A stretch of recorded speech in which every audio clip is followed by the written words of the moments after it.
In college, Kyle went to the gym almost every day.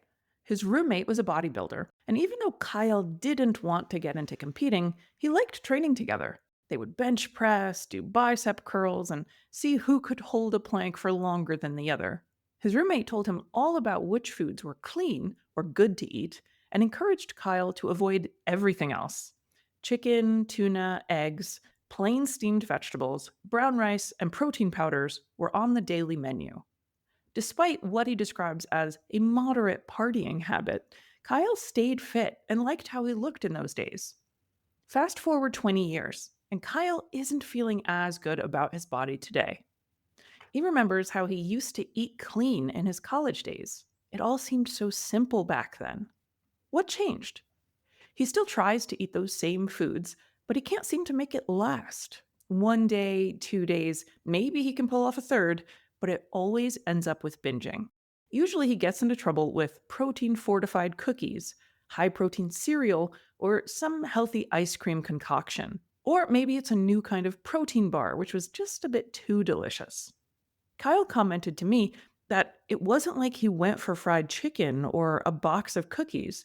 He admitted he didn't relate to the people who struggle with those foods. I eat really clean, he said. Super clean. Even my binges are on healthy things. That's why it's confusing. I'm a fit guy. I'm not overweight. I hit the gym. I'm a healthy eater who binge eats. Kyle's words bring up a number of misconceptions about binge eating and the people who suffer from it. Today, we'll delve into why clean eating can lead to or exacerbate binge eating. Plus, why it's not uncommon at all for athletes, gym girlies, and personal trainers to struggle with binge eating.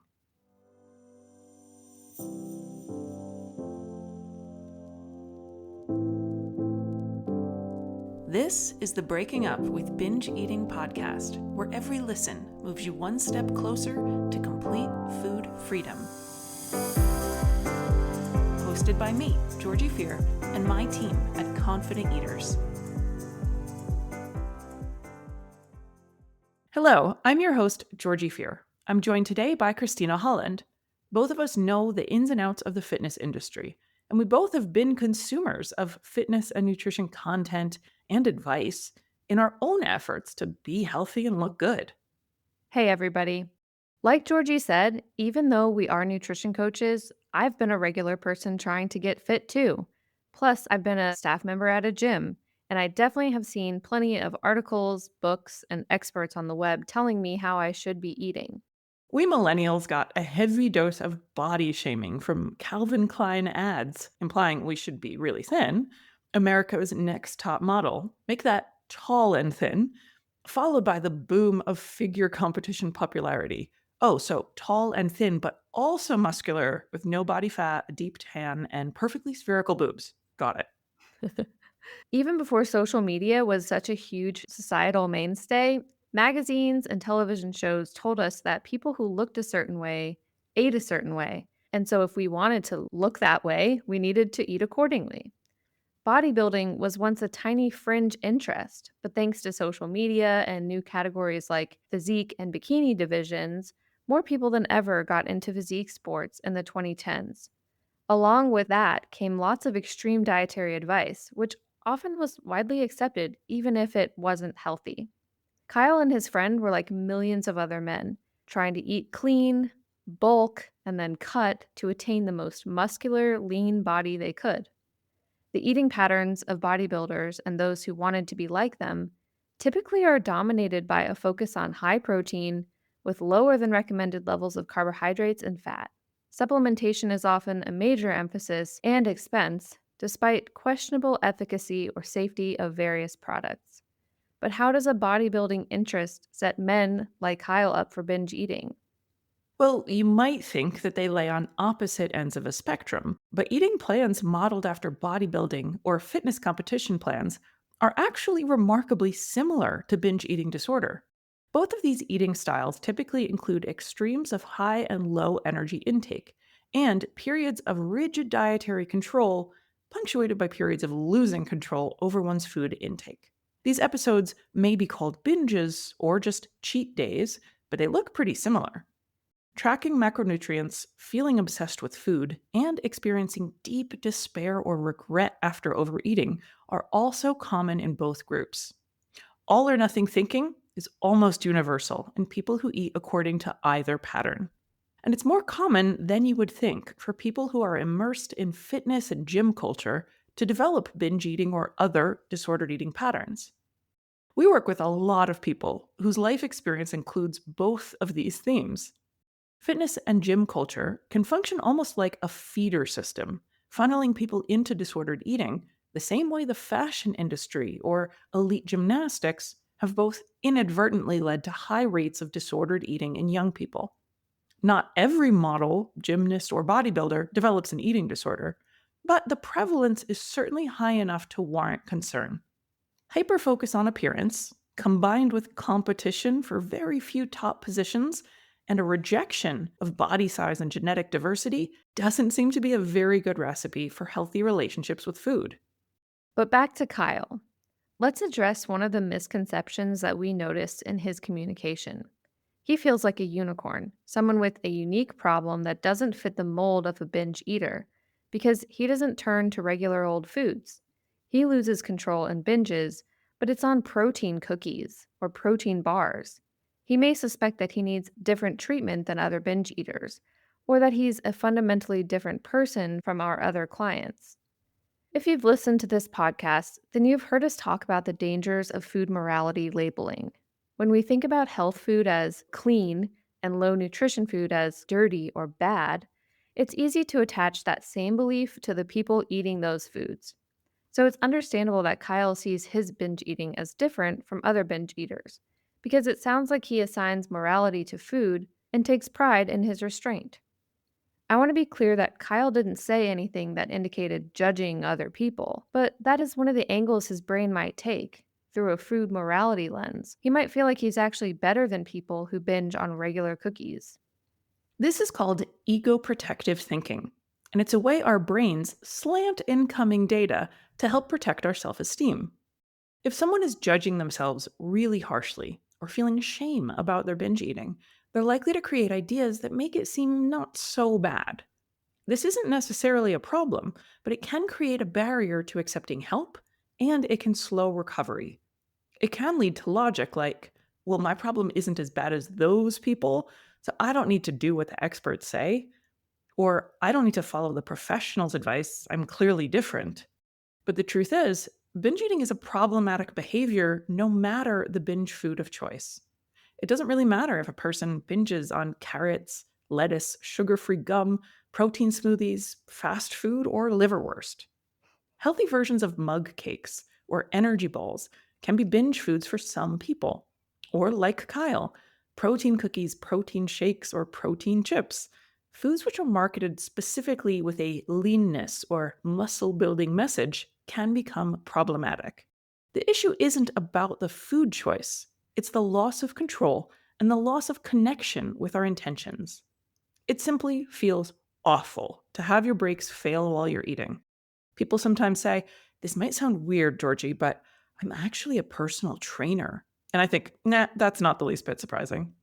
What they see as an ironic contrast between their fitness profession and their eating behaviors, I see as completely understandable. We see it all the time. The fitness industry and gym culture are way harsh. Whether it's your job or a hobby, being in that space exposes us to constant appearance evaluations and comparisons to others. And to make matters worse, it often includes unrealistic ideas about being models of dietary perfection at all times. It can be extra hard to admit you need some help if you feel like everyone expects you to have it all together effortlessly. Not to mention, I used to be a part of a bodybuilding gym, not Mhm. as a bodybuilder, but there's mirrors everywhere, and people Really? are constantly practicing their poses and doing their thing to prepare Yep. for competition, and if you're not that, you're kinda, like, wondering, "Well, like, what are they doing, and should I be doing that?" Like, now I'm looking at myself and comparing myself and looking at myself in the mirror while I work out, and it kinda takes away from the reason I'm there anyway, so, it can be a Yeah, tricky environment. the built environment itself with all of those mirrors is definitely a factor. I went to a new gym a couple years ago after working out at home for a bunch of years.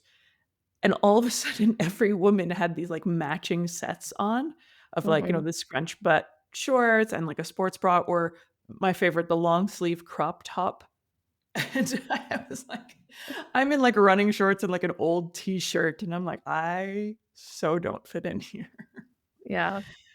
This is exactly the sort of thing that I spoke about with Kyle, to try and clear up his confusion, how a fit guy could possibly have a problem with binge eating. It's actually really common. In fact, it's sort of normalized in gym culture and fitness culture. And I use those words interchangeably with bodybuilding because they have sort of meshed together. And a lot of gym culture is, I think, the wider society idolizing bodybuilders without actually wanting to like do all the drugs and step on stage. Mhm. So Kyle spent years emulating his friend who was actually a bodybuilder. They both tracked their macros, they ate only clean foods, sometimes for weeks at a time with no variation, no breaks. But they never checked in with their appetites. They used an app or a calculator to figure out if they should eat more or less. And after competitions, he saw his friend eat entire buckets of fried chicken and like a family sized carton of ice cream. It wasn't unusual, and his friend shared like, "Oh, that's just part of the sport. That's what everybody does backstage." Like, one time, Kyle accompanied his friend to a bodybuilding show, and he saw one of the other competitor's spouse was backstage literally, like, waiting with a dozen donuts because as soon as the judging was complete, she was gonna dive into them. So, strict dieting and binge eating, even if we call it normal for physique competitors, is not normal, and it's not conducive to a healthy, flexible, or sustainable lifestyle. Kyle admitted to me he didn't really know how to eat any other way because even though it had been decades since he was consistently clean eating, those decades was just him trying and trying and trying unsuccessfully to get back to eating that way. Another related misconception that can come from this vein of thinking is that because someone looks fit and isn't in a larger body, they don't struggle with binge eating disorder. This is far from the truth. People of all sizes can suffer from eating disorders. We see that all the time. Mhm. So let's talk about what can help Kyle and the millions of other people who get sucked into clean eating mythology, bulking and cutting phases, cheat days, macro counting, or refeeds. All of these timed, measured, prescriptive eating systems can make us lose touch with the basics. Am I hungry? Am I satisfied? Am I enjoying this food? How does my body feel when I eat this way? These may seem overly simplistic things to consider, but they're questions that people with disordered eating often cannot answer. And answering them is part of stepping away from binge eating. That's why we work so hard to help people, one baby step at a time, recover their ability to feel hunger and fullness without panic, without distress, and consistently meet their needs for enjoyment, fun, and rest, in addition to their nutrient requirements. Learning to tune into yourself rather than tune out and force yourself to follow a meal plan is one of the key steps to no longer needing binge eating. I encouraged Kyle to consider easing up on the rigid restriction he kept aiming for with his diet. Maybe disallowing so many foods was backfiring. Maybe if he let himself eat and enjoy one candy bar a week, that would scratch an itch that he's currently eating 2,000 calories of protein bars to address. Naturally, and this is always the case, he will have resistance to eating in ways which he feels are less healthy. So we need to go slowly. And I need to give him time to experience how he feels with a slightly more liberal diet. We don't just want to jump off the cliff into eat anything all the time. Maybe that looks like including a little bit of white flour here and there instead of making himself a salad when his wife and kids are all enjoying pizza. Maybe it's using actual salad dressing instead of just lemon or vinegar on salads. These small steps can be downright frightening for people with disordered eating, so gentleness is paramount. And focusing on how being more flexible with food deflates urges to binge. And what a relief to see that it doesn't cause weight gain. Working with a professional is the only way many people can get through this stage. We need somebody to share our fears with, make sure that they're not just feeding us with the goal to make us fatter, but actually trying to work with us and show us, look, you're not going to get fatter if you eat this one small imperfect thing. And I think addressing the fear of fat gain in addition to helping them learn how to eat in a way that's, developing that healthy relationship with food. I say that all the time to clients. Like, I do not want to make you fat. I want you to be happy and like rocking a bikini and feeling awesome about how you look. Trust me that this is me trying to help you get there, because if we can stop the binge, we're stopping thousands of calories that you don't need and aren't actually enjoying. A second topic that is important to discuss is that one of the main drivers of disordered eating is body dissatisfaction. But since body dissatisfaction also drives the supplement industry, the weight loss industry, the fitness industry, and many apparel businesses, I'm looking at you, Shapewear. Many companies are financially motivated to make us dissatisfied with our bodies, or at least keep us dissatisfied. How do they do that? A lot of it is through advertising, including advertising disguised as influencer created content or education. It might look like an expert is generously showing you a new move to really work your hamstrings, but that YouTube video is actually part of them showing off their body to promote their business or getting eyeballs to enable them to profit from ads. There has been a lot of backlash against advertisements or fashion shows that showcased ultra thin models.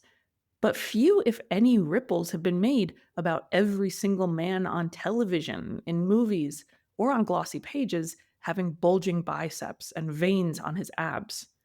It's not fair to expect people of any gender to conform to an ideal which is genetically not in the cards for most people. I'd like to see more pushback when unrealistic body standards are male, but we may have to settle for calling it out in our own minds. And letting the guys we know who have regular human bodies instead of Marvel comic book ones, that they look perfectly fine. I also encourage everyone to judiciously curate your social media and internet content for your own mental health. If you follow pages or regularly visit websites for fitness inspiration, ask yourself if inspiration is actually the feeling that you're left with.